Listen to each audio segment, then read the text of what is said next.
আমার গলায়ও পারে না, ভেতরের মাল মশলা সব তো অকিছু হয়ে গেছে। 3 বছরে কি খেলাম আল্লাহ জানে।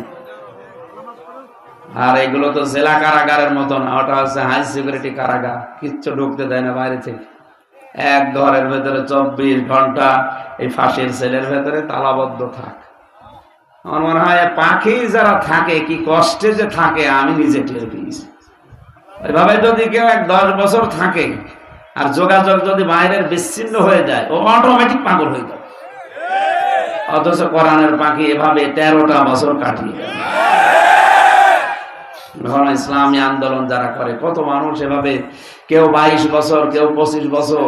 আলজেরিয়ার কারিগর আব্বাস মাদানাস 32 বছর জেলে। আর এখন অনেক মানুষ এসব নেই, ও এখন হু হু নিয়ে আসে, ও মুসলমান, ওইটাও মুসলমান। আমি যে তাফসীরের রেফারেন্স গুলো দিচ্ছি, এটা কারাগারে বসে লিখা সাইয়েদ কুতুবের। তারা কারাগারে বসে তাফসীর লেখে, আরে খানকায় বসে শুধু পেট মোটা করছে। ইন্নাল মুসলিমিনা ওয়াল মুসলিমাত, নারী হোক পুরুষ হোক, মুসলমান ওইটা যে আল্লাহর বিধান জানার পরে আর কোনো প্রশ্ন করে না। এটা যে প্রশ্ন করে না তার প্রমাণের পরের আয়াত 36 নম্বর আয়াতে আছে। সম্মানিত ভাইরা, না ব্যাখ্যা করা ঠিক হবে না, আজান হচ্ছে আর আমার চলে যাওয়া লাগবে। আমি 4টা পর্যন্ত সময় নিয়েছিলাম, 4:30 পার হয়ে গেছে। এ পর্যন্ত দেখে নিয়ে পরবর্তীতে কোনো জায়গায় আসলে রাতের বেলা মাহফিল নেবেন, দিনের বেলা মাহফিল এভাবে হয় না। আল্লাহুম্মা আমিন। রব্বানা আতিনা ফিদ দুনিয়া হাসানা ওয়া ফিল আখিরাতি হাসানা ওয়া কিনা আযাবান নার ওয়া আদখিলনাল জান্নাতা মাআল আবরার। বড় আশা নিয়ে তোমার বান্দা বান্দিরা কোরআনে কারীম চাতক পাখির মতো শুনছিল, যতটুকু বুঝিয়েছি আল্লাহ সবাইকে আমল করার তৌফিক দাও। আমার কণ্ঠটা তুমি আগের অবস্থায় ফিরিয়ে দাও, আমার শরীরটা তুমি মেহেরবানি করে দ্বীনের জন্য ব্যাখ্যা দেন, দ্বীনের জন্য খরচ করার মতো সেরকম যোগ্যতা দাও। মা বোনেরা পর্দার আড়ালে বসে আছে, এদেরকে খাদিজার মতো আয়েশার মতো বানাও। যত আলেম এখানে এসেছে, মাওলানা গোলাম রব্বানী সহ, মাওলানা হুসাইন সহ যত আলেম এখানে এসেছে, আলেমদেরকে আলেম হিসাবে কবুল করো। আমাদের অনেকের মা বাবা নেই, আল্লাহ মা বাবাকে মাফ করে দাও।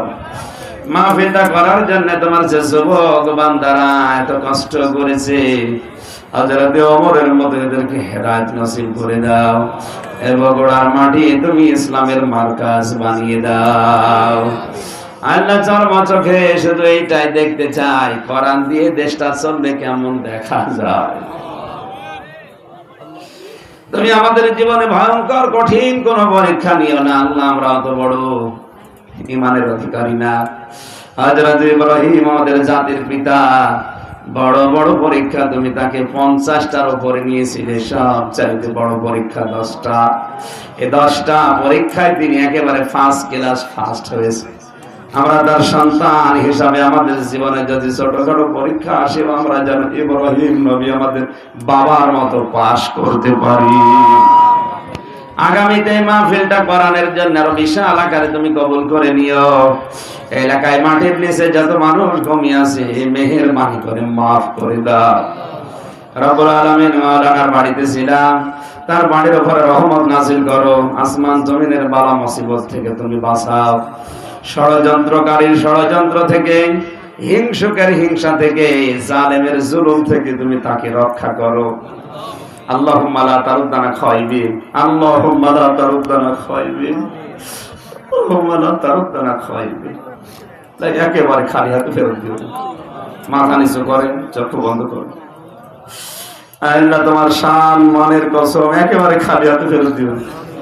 আমরা অসুস্থ, আমরা মুসাফির, আমরা মাজলুম, মেহেরবানি করে এদিকে তাকিয়ে আজকের মানাসাত কবুল করো। যে ষড়যন্ত্র হচ্ছে আমাদের ঈমান দ্বারা ঠেকানো সম্ভব না। তোমার ঘর আব্রাহা ভাঙতে এসেছিল, নবীর দাদা বলেছিল এই ঘরের দায়িত্ব আমার না, ঘরের মালিক যিনি তার দায়িত্ব। এদেশে ইসলাম থাকবে কি থাকবে না, ঈমান নিয়ে টিকে থাকা যাবে কি যাবে না। যাদের জন্য তুমি মাগফিরাত এবং বড় বড় নিয়ামতের পুরস্কারের কথা ঘোষণা দিয়েছে, তার প্রথম নাম্বারে মুসলমান। আমরা মুসলিম হিসাবে থাকতে পারবো কি পারবো না, এটা বড় চ্যালেঞ্জের মুখে পড়েছে।